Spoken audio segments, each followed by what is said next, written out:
So without further ado, he drove all this way. He said he want to go back. We trying to make him stay, but can't nobody tell him what to do anyway. He here. So without further ado, Judge Joe Brown. Judge Joe Brown.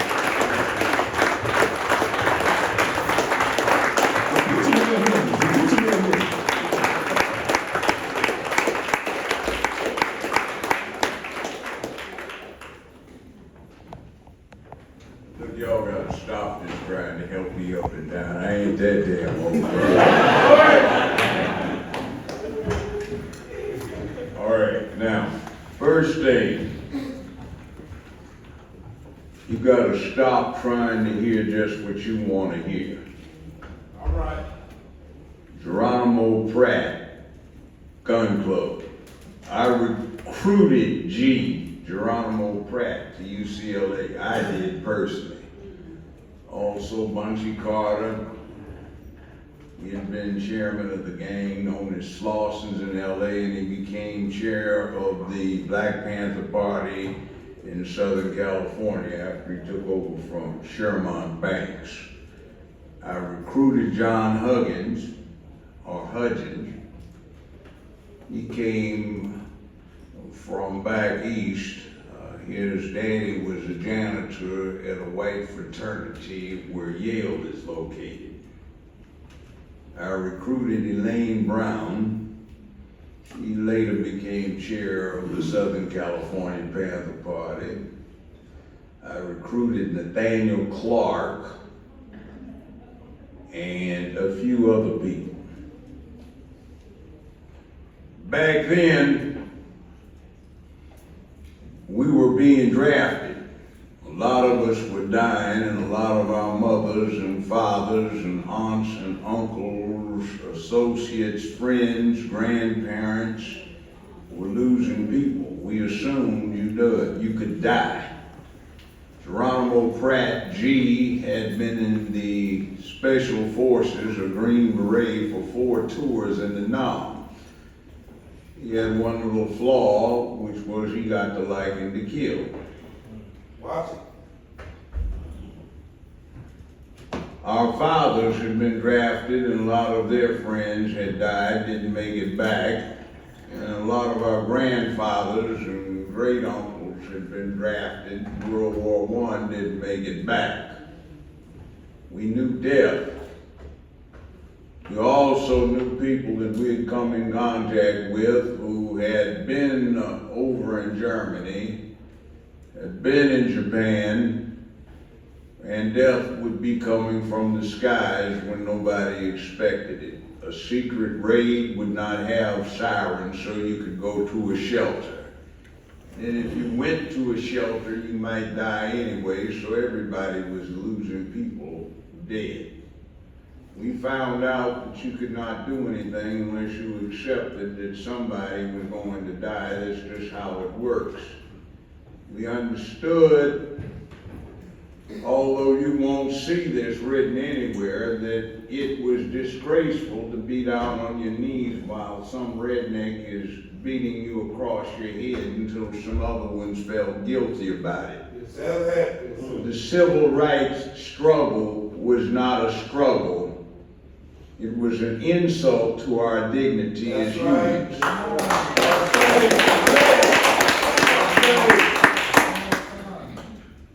We also learned that like wolves, some of our kin have been turned to dogs. John Huggins and Bunchy Carter got killed at 12:17 p.m. broad daylight in front of 42 witnesses by 4 Negroes.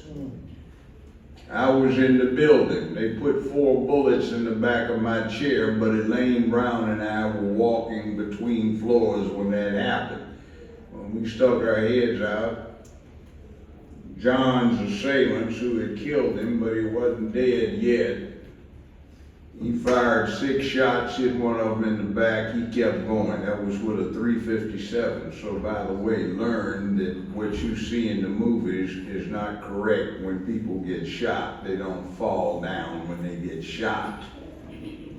Takes a little while for them to die. Anybody in here hunt? Why don't I see every man's hand up? You want to be somebody that's taking care of your business, learn how to kill something.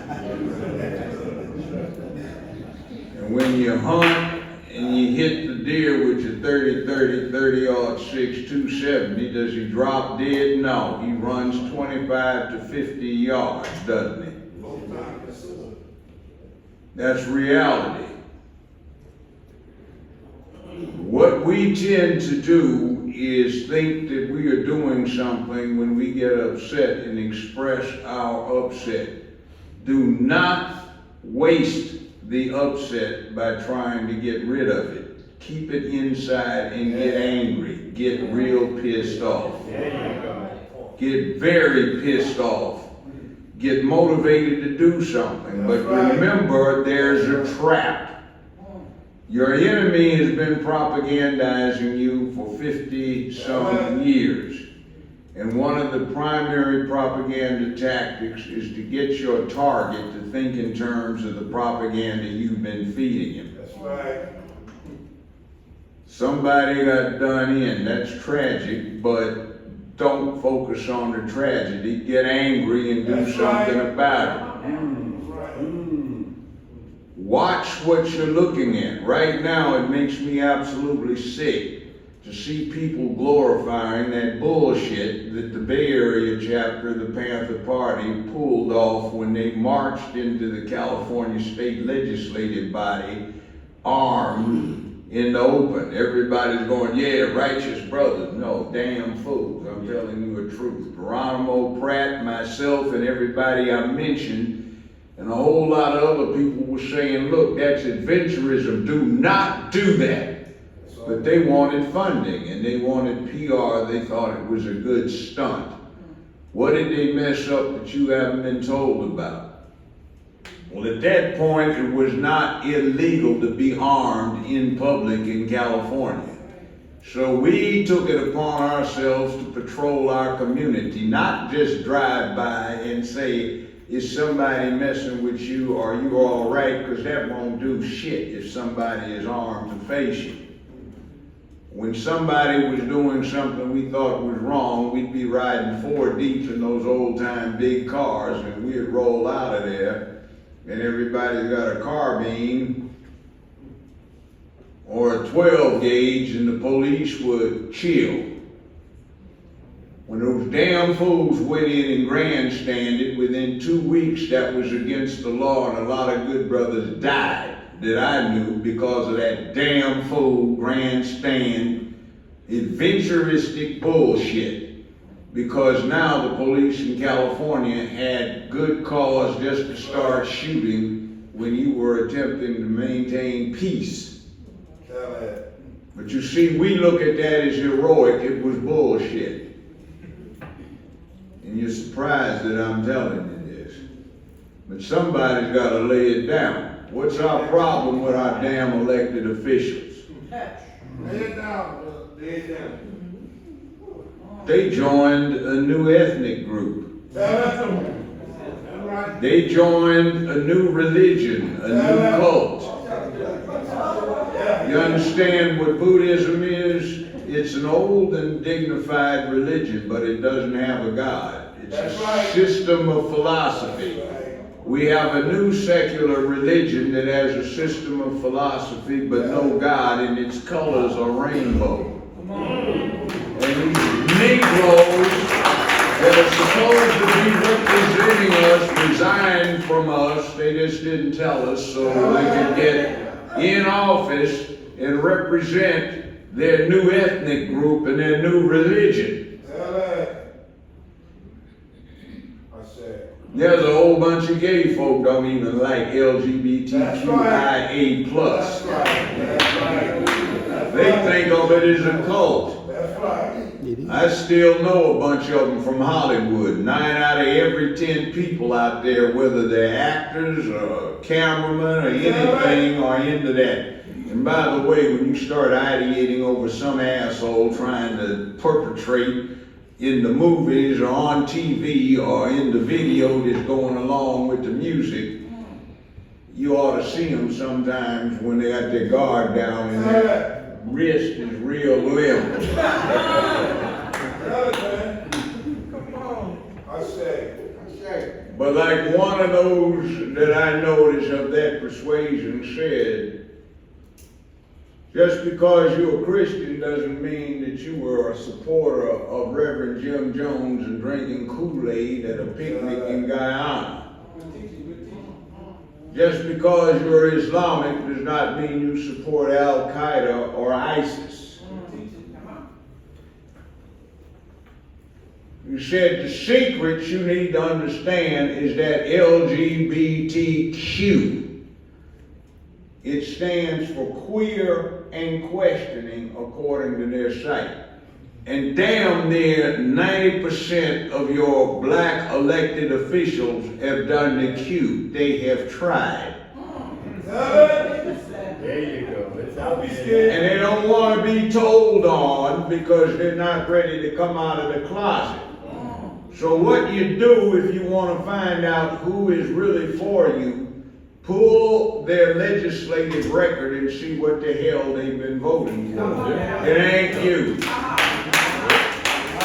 There is a website, and I don't think you have to write this down. You ought to be able to remember it. It's called followthemoney.org.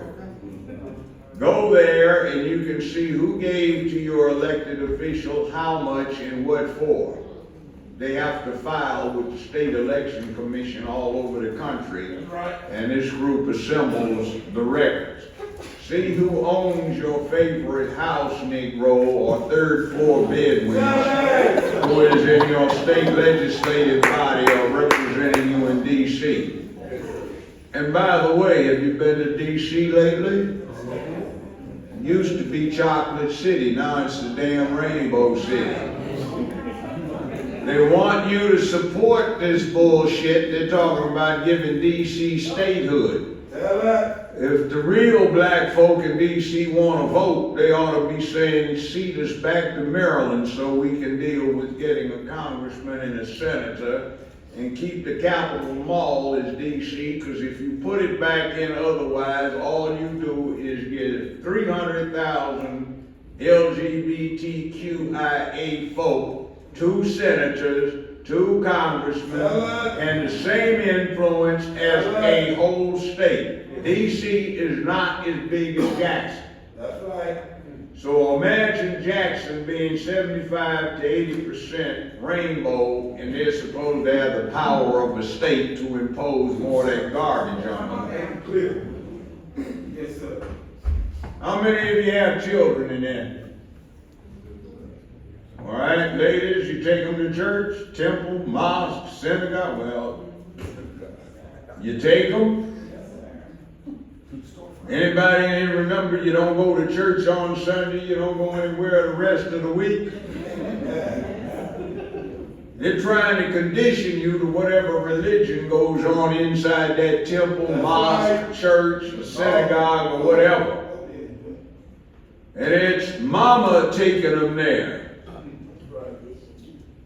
Well, in school, preschool, 3, 4 years old, 5 years old in kindergarten, 6 years old in first grade, etc., they got things with special pronouns, wearing dresses, looking like old hoes and harlots running the old time New York Bible. And they're talking to your children 6 hours a day, Monday through Friday, not just on Sunday. And they're telling them if you don't go gay, you don't go anywhere, and they want to be able to cut their dicks off by the time they get to be 12, 14 years old. And they can't even sign a contract, buy whiskey or tobacco or anything else. Why the hell do we allow that? Now, it's their right to do it. That's right. But it's also our right to talk against it.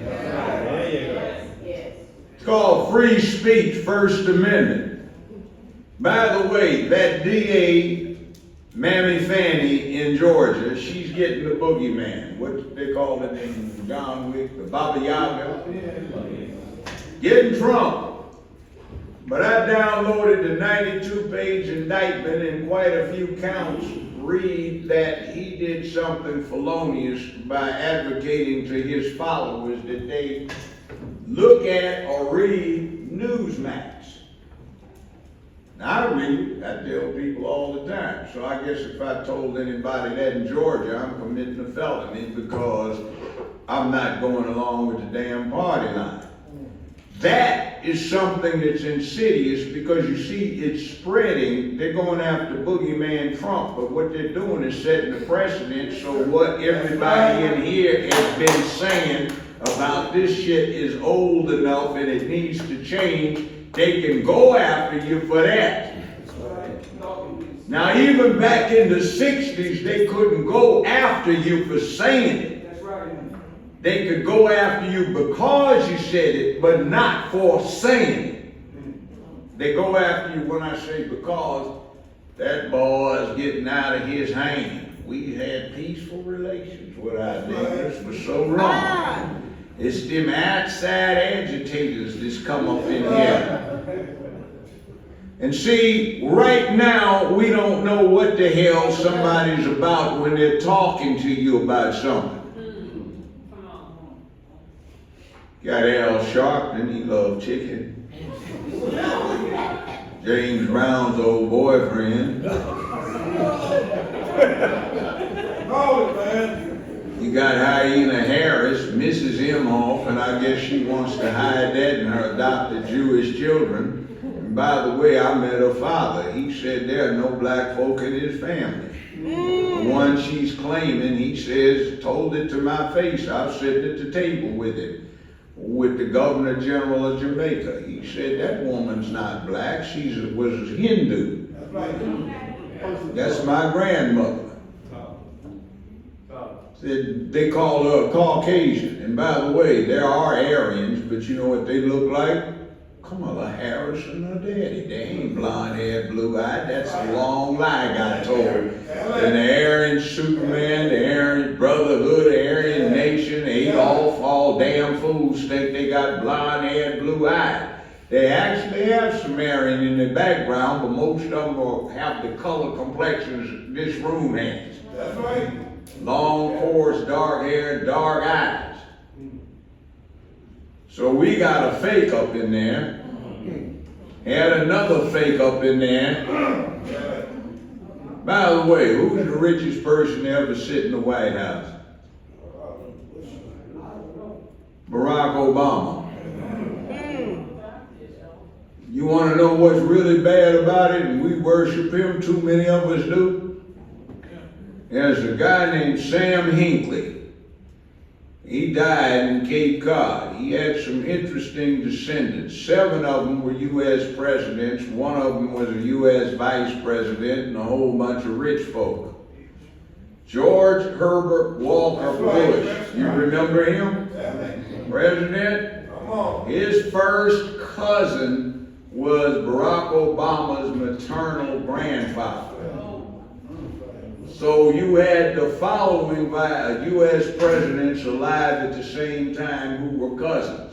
George Herbert Walker Bush, George Walker Bush, Barack Obama, a.k.a. Barry Soetoro, and you had Dick Cheney, who was a cousin too.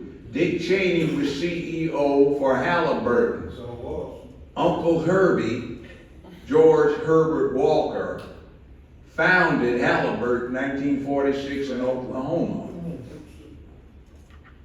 Incestuous. And we sit up there and we are all worked up about somebody that got adopted by a person named Lolo Soetoro when he was a little less than 2 years old. Lolo Soetoro was Executive International Vice President for Standard Oil.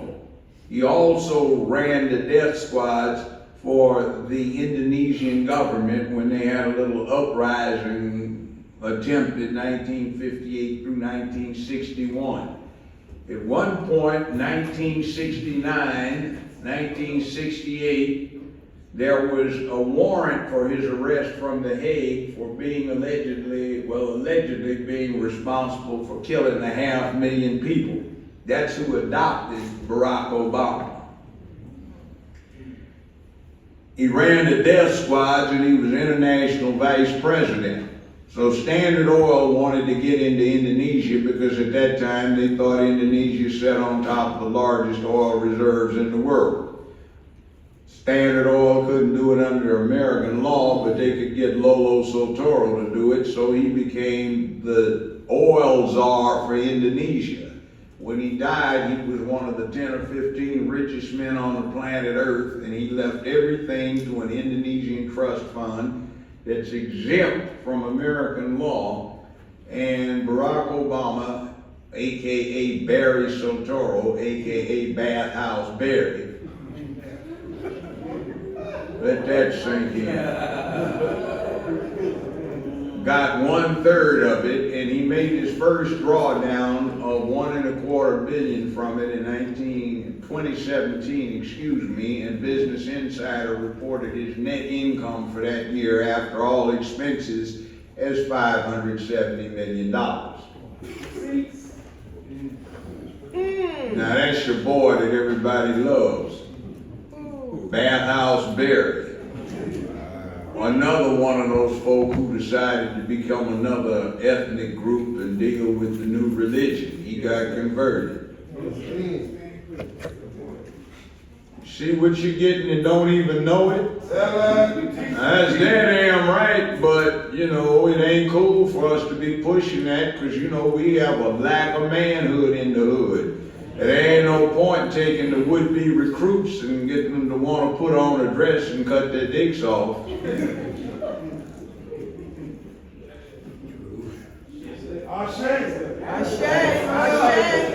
I got a bet with these damn fools running against me for mayor in Memphis.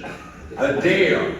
Should I dare you punk asses to go walk with me down into the hood without an armed escort and see if you get your punk behind out there without getting hurt and dead? They sit down there at the Peabody. You know the Peabody. Oh yeah, you know where it is. Jamal, when did they have me? Oh my God. They march out with love. Oh, Sean, it is so inspirational. Pass those pink wafers. They're so tasty. Some of that cheese.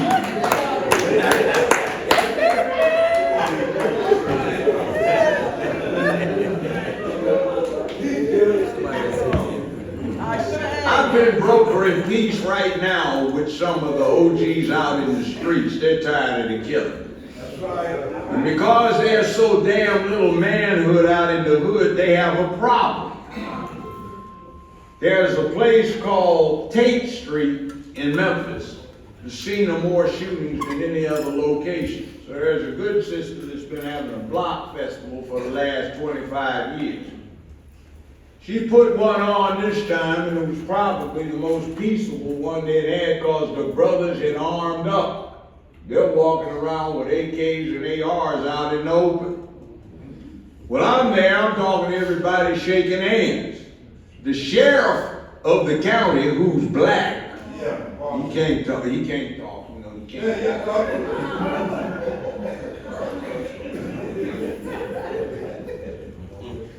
Somebody calls him, he shows up. So we have this on tape if you want to look at it. I'm talking, and he's looking at these folk like they're armed. Oh my God, what are they armed for? So 4 young brothers, 13, 14, one of them was 16, two 16, 2 14. They walked up in there with blocks stuck down in front of their pants, in open. Now there's no reason in the devil you got a 13, 14, 15-year-old armed posse walking around. They walk right by the sheriff who's in uniform with a sidearm in his hip, with his deputies there, uniform sidearms on hip. They trying to act like they don't see it. Woo! And you gonna do something about this? You're in uniform, you chief law enforcement. We don't want to see me. I said, I'll take care of it. I grabbed a couple of brothers that were armed up and said, look, young brother, I'm Judge Joe Brown. You can see me in there talking, but we're gonna have to stop this. This ain't gonna happen. They went all home. One of them wanted to give it to me. Some people thought he did. I just said, you keep it, grow up to it, you might need it one day. Learn what the hell you're supposed to be using it for instead of killing your own folks.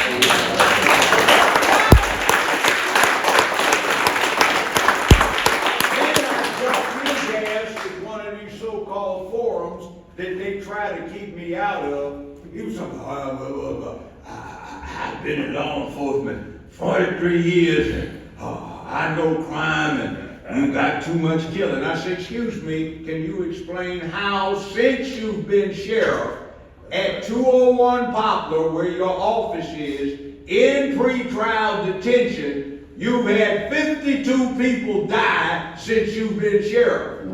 And you haven't solved any of them. You lying through your teeth if you call it an accident. But you see, that's the way they roll. Because they have another agenda. Tell that?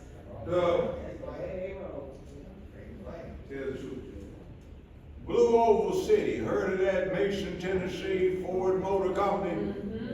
See, Ford Motor Company is going to hire 27,500 people within the next 32 months. They don't want them from Memphis. They don't want them from Mississippi because they've got a deal, the Democratic Party and the Republican Party, that they're not going to upset the nature of the 8th Congressional District where they got a gay white Republican. And they'll accept status quo with the 9th Congressional District, which is 92% black, but they've got a gay, crippled, Jewish, white congressman. So they want to bring in people from outside that got displaced from elsewhere. So when you bring in almost 28,000 people, you're going to have 3-point-something additional people because those are the families on average. Some will be single, some will have a wife, some lady friend, some significant other or something, and some kids. That's 100,000 people. 100,000 people are going to need Mickey D's, Malco's, Walgreens, Walmarts, all this stuff, beauty salons, barbershops. And that means you're going to have a city in Tennessee of 250,000 people within a decade. The mayor of Tipton County just bought 550 acres at rural value where the center of all this is going to be. The governor of the damn state got financing so he could buy into and get a big share of the company that's going to make the battery parts for Ford Motor Company.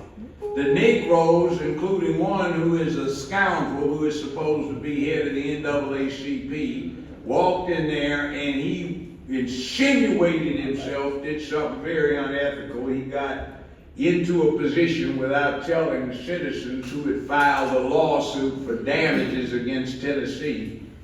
He dismissed it and confessed them out to having to raise taxes to pay for several tens of millions of dollars that had been stolen from them over the last 2 decades. There are 5,200 folk, 80% of which are black, who live in Mason. Mason has a contract with Memphis Light, Gas, and Water, the utility company, to have sewage access. Memphis passed a resolution, a referendum in 1997 that said Memphis Light, Gas, and Water cannot add anybody to the sewage load who does not already have a contract. This person, his name is Van Turner.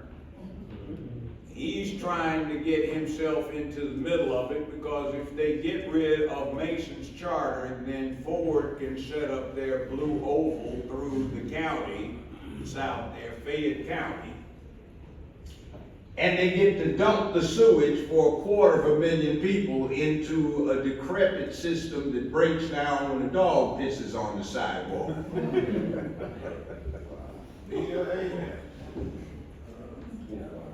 One of these people is bragging about getting rid of the Johnny Reb statue, Nathan Bedford Forrest, the low-down son of a bitch. And Jeff Davis, another low-down son of a bitch.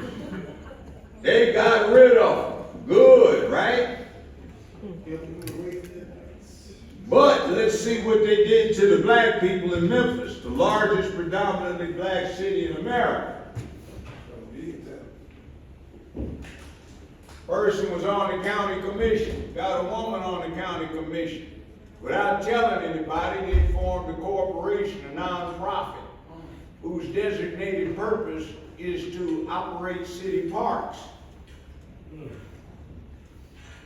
They got the county commission to pass a resolution to sell the park where Nathan and Jeff were located. Tennessee had a law that says you could not remove Johnny Reb statues from public parks. So they sold it. That looked good, right? Smart thinking. What the public didn't realize is they put together another scoundrel scheme where without bid, the parks were sold for $1,000 each to this son of a bitch's corporation. Parks are assessed at about $18 million. The hospital complex wants to put in a luxury hotel for the families of the children treated at St. Jude and Lamont. The other hospitals want to put in a high-rise research laboratory. So what they're talking about is putting a hotel on the bottom floors, the research lab on the top floors, and they want to rent this park this scoundrel got for $1,000, no bid, at $150,000 a year minimum for rent. Not a year, per month for rent. $150K a month in your pocket, and you only paid $1,000 for it? Downtown Memphis, one of the colored folk down there, he pushed something where the city's gonna spend $220 million. You know what for? To finance Hyatt Regency renovating their downtown hotel. Now, why the hell should the black folk in Memphis be doing that? We can't even go downtown. No damn park. Right there behind the Peabody, directly behind the Peabody, there used to be a Greyhound bus depot. Somebody that's running for mayor convinced the city to sell that property right there, 25 acres of it in the center of downtown Memphis for just $600,000, no bid. And the city's supposed to take $210 million of black folks' tax money so they can finance 28 luxury units in a gated community that's supposed to be there with some nice, cute boutique shops that y'all can't go down and shop at because there ain't no parking and they're gonna restrict it a little bit more. Who plays soccer? You know anybody else? That plays soccer? Well, Memphis is going to take where they have the Southern Heritage football game, and Jackson State used to be famous for going down there to play. Tennessee State used to be Tennessee A&I. So they're taking $760 million to convert it to a soccer arena. And they've earmarked $3.5 billion to build a new football field. Everything's gone to hell. Young black folk need subsidies to get summer jobs, middle class development. You need black businesses supported. This is the largest predominantly black city in the United States of America.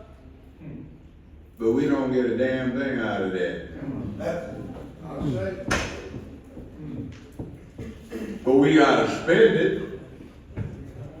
See, that's what our house Negroes and third floor bed wenches are doing when we put them in. We have to be vigilant. Right. That's right. How many of you heard about Tyree Nichols? Oh, white supremacy, police brutality, right? I was black then. Police thing, right? Oh, yeah. See, you know the family that's raising all that hell about their boy got gunned down? They put him up for adoption when he was under 2 years old. He got adopted by a white couple in LA. They sent him back since he worked for FedEx, so you can get transferred to Memphis, you need to meet your biological family. They wouldn't have anything to do with it. Well, he took up with a white woman out there who was the baby mama for one of the cops. Yep.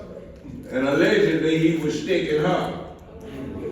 One of her friend girls who was married to one of the young cops started sticking him too. They tried to turn him on to a third friend girl, and they were all telling their men that, hey baby, don't worry about it, he gay, he just goes shopping with us. So the third one said, I love my husband, from what she said allegedly. And you need to tell your homeboys the dude ain't going shopping with them, he's sticking them. So they paid him a visit. He essentially told them to go to hell. So they said, we're going to back this dude off our women. They were young. One of the guys, 22 years old. I think the oldest one was 29. So they didn't go out doing police work. They were going out doing old-time, green-eyed monster of jealousy work. That's right. So they were looking for him. It wasn't any random contact between the police and some citizen. They targeted the guy. And then the dumbass DA indicted him on second-degree murder when it should have been first. So true. Premeditated, and the other damn thing got a thing called murder and perpetration of a felony. One of them is aggravated assault. So all their intention was to whip his ass, but he had Crohn's disease, so he died of complications by internally bleeding out.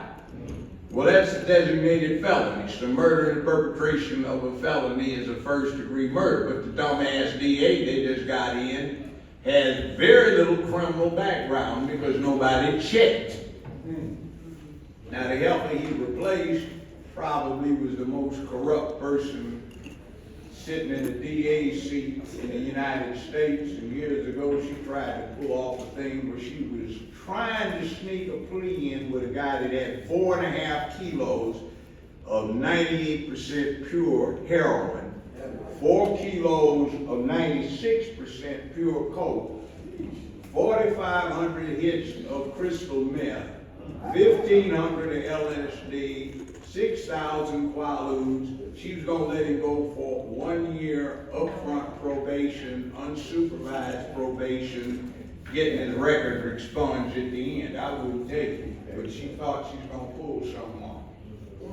See, that's how they roll. You get in the office like that? Oh, See, that's where you need to hold stuff accountable.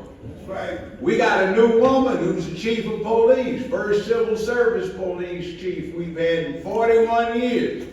Before that, we had what was known as police director. He could be hired and fired at the pleasure of the mayor. The new chief has civil service, you have to have cause. What's her problem? They demoted her and fired her in Atlanta. She went to Raleigh-Durham, North Carolina, got into the same problem. You know what it was? She was protecting the child porn ring. And the people she was protecting are in the federal penitentiary now. You think you got problems down here?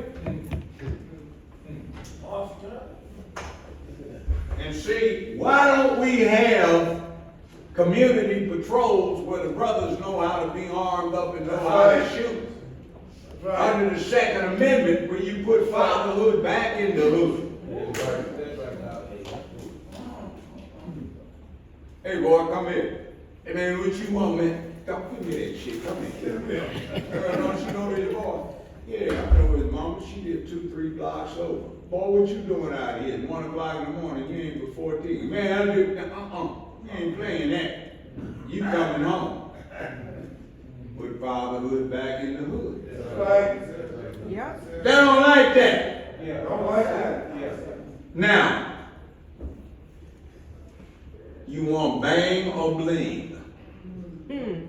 All of us, man, we had to eat on some Air Jordans, man, $280 tennis shoes.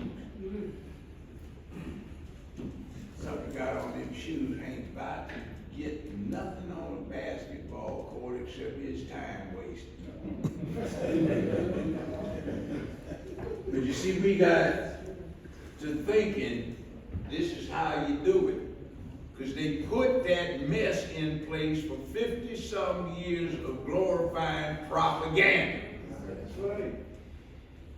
The first time I saw this stuff, it was 1967. A bunch of us, we went to a theater to see Black Caesar, starring Fred the Hammer Whitney, former football player. We walked out of there. What did we just see? We trying to stop sales of drugs in the community. And the star of this damn thing is supposed to be a drug lord. And he's a hero because he killed off all his rivals, drives off into the sunrise in the limo smoking a big cigar after killing 45 folk in a shootout in a warehouse in Long Beach, and there's no police. What is that? We've been looking at reading Wretched of the Earth by Franz Fanon, The Battle of Algiers, which guys don't have anymore. What did they do with Battle of Algiers? The brothers took over the neighborhood and told the pimps and the drug dealers, you got 2 weeks to wrap up your business. They didn't. They put them on the wall and shot. Cleaned up the neighborhood.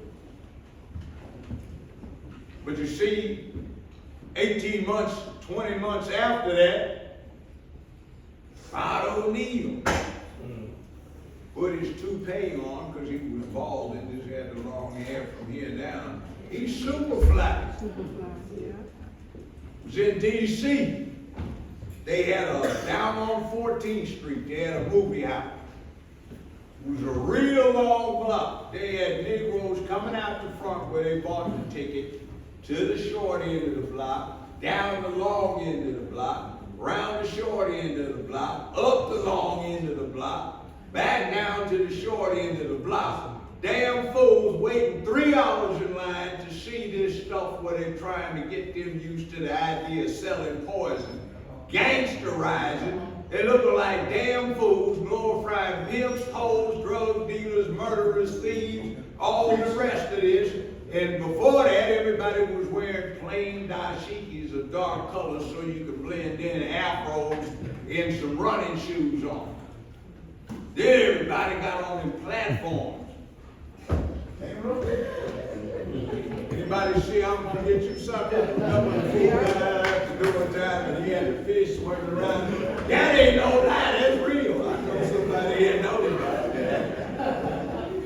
You ever seen a fool with goldfish in his shoes? That's how stupid they got us acting. Right?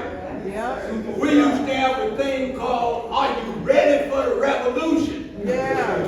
If you hit right now, could you deal with it? I look at the youth, excuse me if anybody has them on, take them off. They got on slides.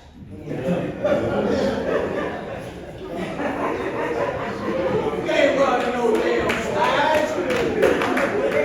And if you try to go from there, somebody knows what to do. Bam, wow, boom. That's it done. Yep. And your pants hung off your ass. Sagged and bagged. The point of the style was so a motherfucker couldn't run it the first time. You know what I saw the first time? It was at the wall in Nashville, main penitentiary. Yeah. My law partner got killed in go up there working on the later people. It's 105 degrees. Air conditioning broke down. We sitting on the yard. I got a yellow paper. I looked up and said, what the hell is that? Oh, Lord, Brown, man. You mean do with the pants down on his ass, man? It's like, look, man, we up in here doing long time of life, man. Some of these short timers like that, man, they feel the need. We got everything up in here but soft booty, man. We turning that into it. That's man pussy.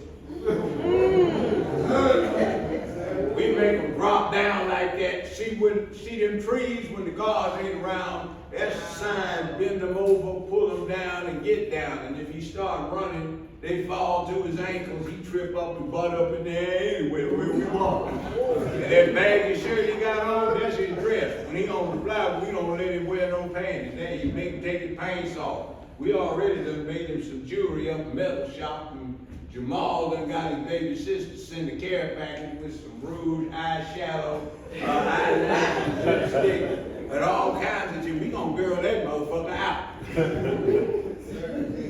And what you got? Yeah.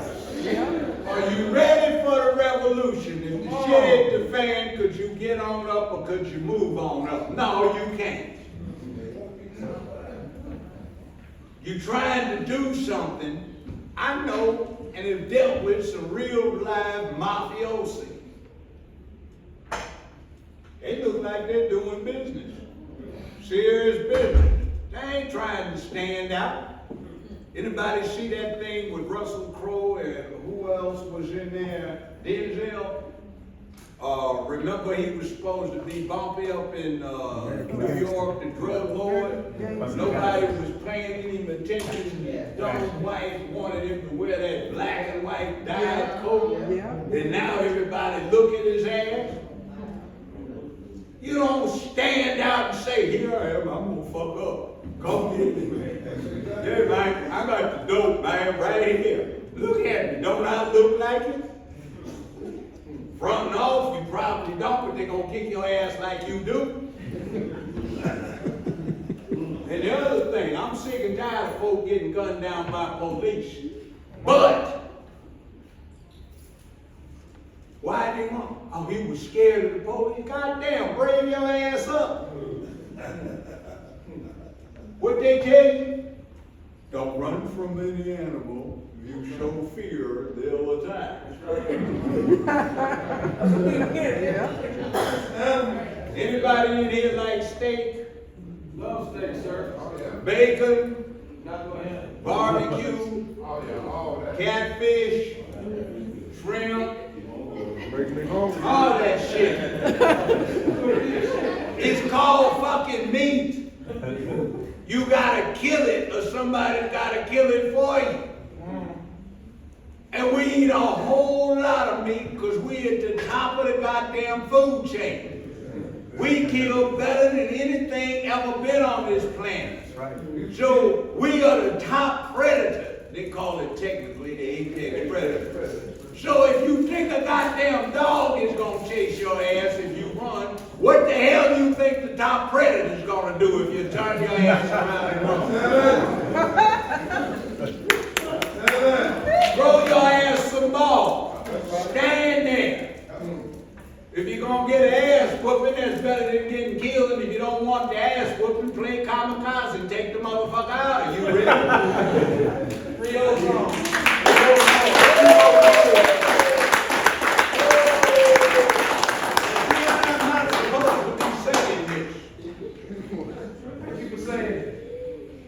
But I grew up in South Central LA. That's right, what you say.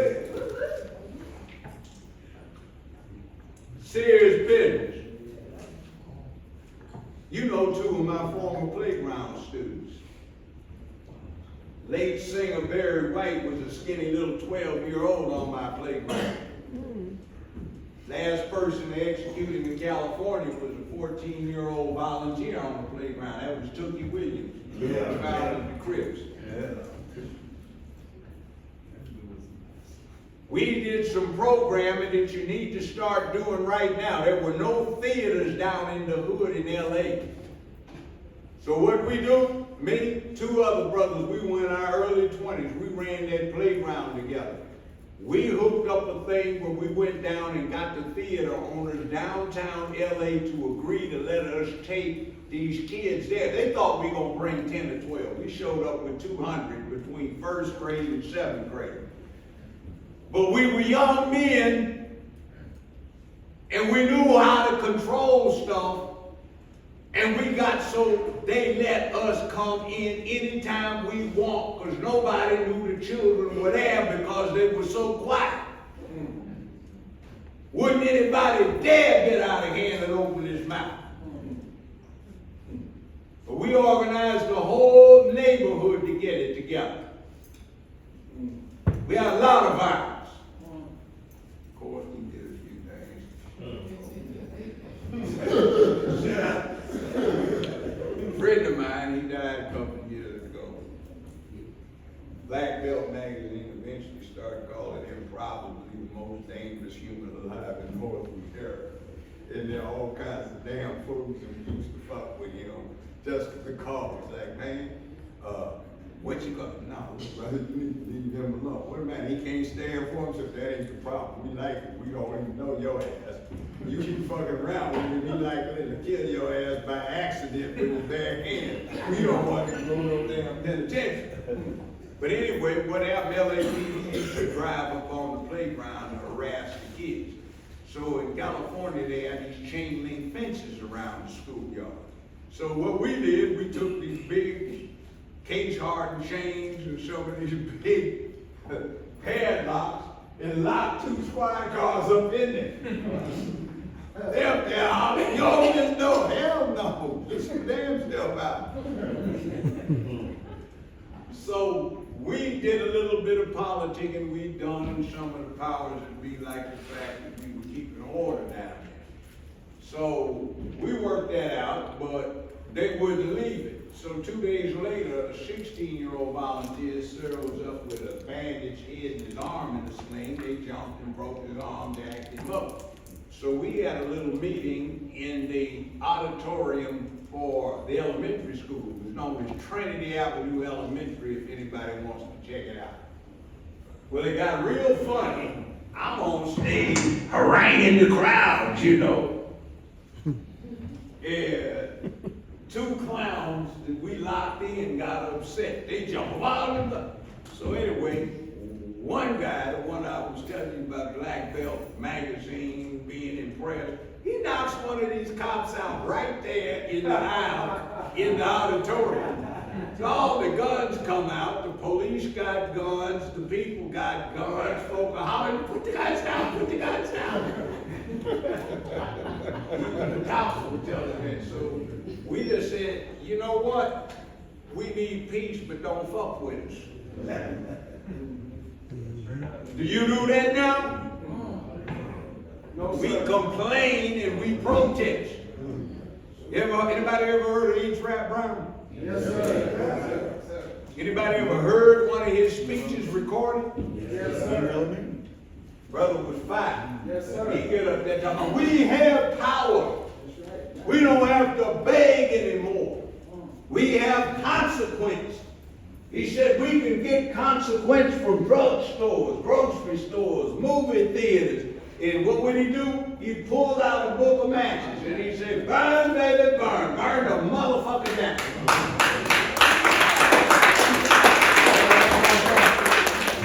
Now, I just happened to be at a D.C. think tank 50-some years ago. I was an intern. I had to go through 60-some thousand damn pages of the congressional record trying to decipher why in the hell Congress passed the Civil Rights Acts and the Voting Rights Acts and everything. Of those 60-some thousand pages, there were about 4.5, maybe 5, talking about peaceful, nonviolent demonstration. The rest of them were talking about the Negroes are getting unruly. They're beginning to be dangerous. What are we going to do? The best thing, probably, we better give them what they want. Are you getting the damn thing you want now? I ain't telling you to burn the place down. You're not an old man, but you know, but I won't spend time with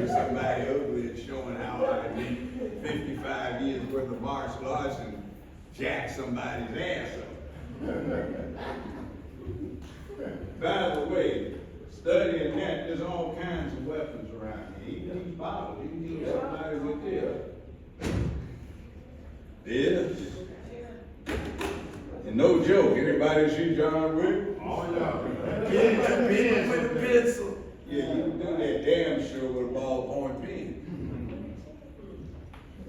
But I know how to do it, but anybody need to license me for being in there? You know what you gonna do with my ass?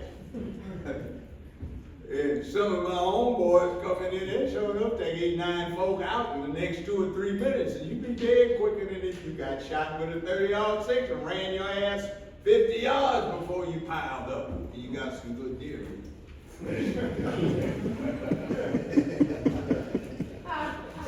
Now I'm not telling you to do these things, I'm just using this speech to apprise you of the considerations involved. And see, you don't have to always sell wolf tickets about what you're gonna do. Folk can read between the lines. And by the way, think. Don't always go for what you hear, because I hear so many brothers talking about they woke and all this, and what they're telling me is what I heard the folk who were trying to mess them up say that we're gonna have them hear them say 30 years later, and then say, by the way, one of the things I did learn when I was going through the slave pamphlets on microfilm in the Library of Congress is a tactic of the slave master. I mean, I spent many a long night with dry, tired eyes looking at this crap. Here's their secret. They said, put the elements of slavery into the Negro's culture so they will teach themselves to be slaves. Wow. Say that again. How many of us been to church and one of them sisters got happy and got to throwing shit and flowing all over the floor and the nurses fanning her ass? That's what hurts my feelings, man. I want to hurt. Say it. Okay, you know what they said about that over and over in their writings? They said, go in with your neighbors if you can't afford it, but buy yourself a stud to breed your livestock. Make him somebody who can preach. That's right. 18 to 25. And be sure and go and watch the Negro services, not so you can spy on them, but so you can see if any of the Negro they put in winches would get happy and get to shouting and rolling on the floor, which meant they were fertile in heat. So how the preacher go see them within the next 3 days if you wanted to increase your livestock. And by the way, you might want to allow slave marriage, so somebody got a slave wife or a wife got a slave husband, and he's getting all upset because the preacher that he depends upon for his salvation is going to be screwing his old lady on where he sleeps. Now, you want to see how close that is to right now? I used to represent the Black Baptist Ministers Alliance in LA. And I was sitting in a meeting they were having about life insurance. So I'm looking at this stuff where it says the average black preacher, assuming reasonable health, preaches for about 50 years. This is in the 1980s, and I said, oh shit. It all slammed into place. Yeah. I said, it's 1858, 1860. That's right. They just got themselves a 20-year-old buck to be the stud who's a slave preacher. 50 years from 1860 to 1910. That's right. All the grandmothers, great-grandmothers, mothers, and daughters of the church used to screw with the preacher. He gets a replacement in 1910. That one who is in the position of being the son of the slave preacher preaches until 1960. the one that's equivalent to the grandson becomes the preacher in 1960. He preaches to 2010. Later. You see, I know some of these preachers from where they used to hang in the club and drink whiskey. And I've been visiting one or two of them, you know, when they had the show. Hey man, what you doing? Yo, man, hey, come on by, let's go grab a bite, man. All right, you know. I go in the preacher's office, you know, they got the big deluxe office with the leather sofas and everything around, and we get ready to go grab a bite. There's a knock on the door.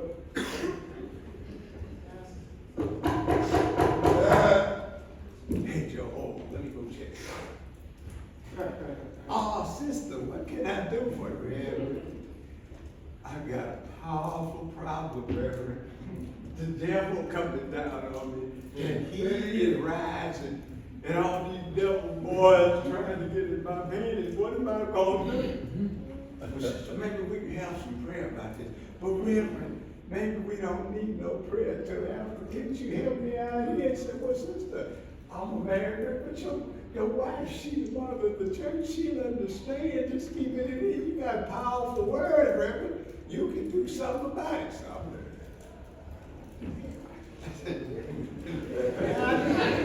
I know. And myself. And she was sweating. So she had on this tan, short trench coat, stocking, high heel shoes, pearl around the hair. He said, well, sister, you sweating here. Take your coat off, cool down. She took it off. That's all she had on. I know what he would have been doing if I was not there. But he knew I was there, and I was at least going to talk about it, and I wasn't going to wait around till he got him something. So he begged off, and she wound up leaving, you know, so, you know, I said, man, you know you would have been busting that if I wasn't here.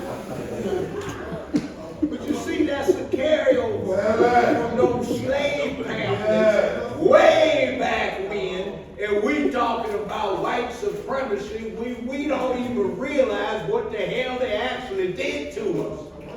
Because we talk about being good, and we are messing ourselves up because we're doing what our mamas wanted us to do, what our grandmamas wanted us to do. We ain't doing what we're supposed to do because we didn't see daddy doing it, granddaddy doing it.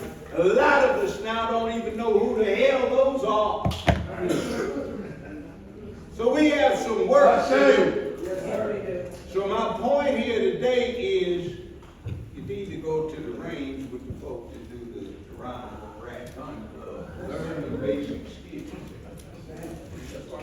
You should know how to ride a horse. You should learn how to ride a motorcycle, drive a car, deal with a boat, and learn how to shoot, learn how to hunt, and do these things so if the shit hit the fan, you ready for it. Get your attitude together because you ain't gonna get free if you don't think free. You gotta do what is looking free. You take the collar off of a dog, what do you have? Damn dog.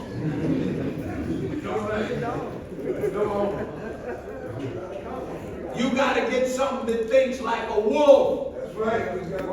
If you're a wolf, you don't need somebody to open damn kibbles and bits for your ass. You can go hunt yourself.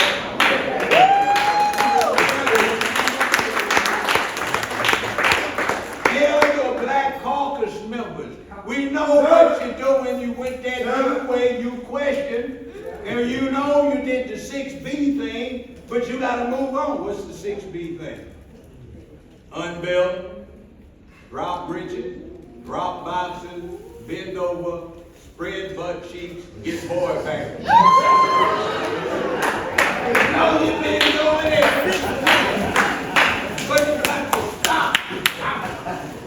And come on out of the closet, chief, so we know what the hell you really up to. And no business. But when you represent our business, we want to know if you represent our business or somebody else.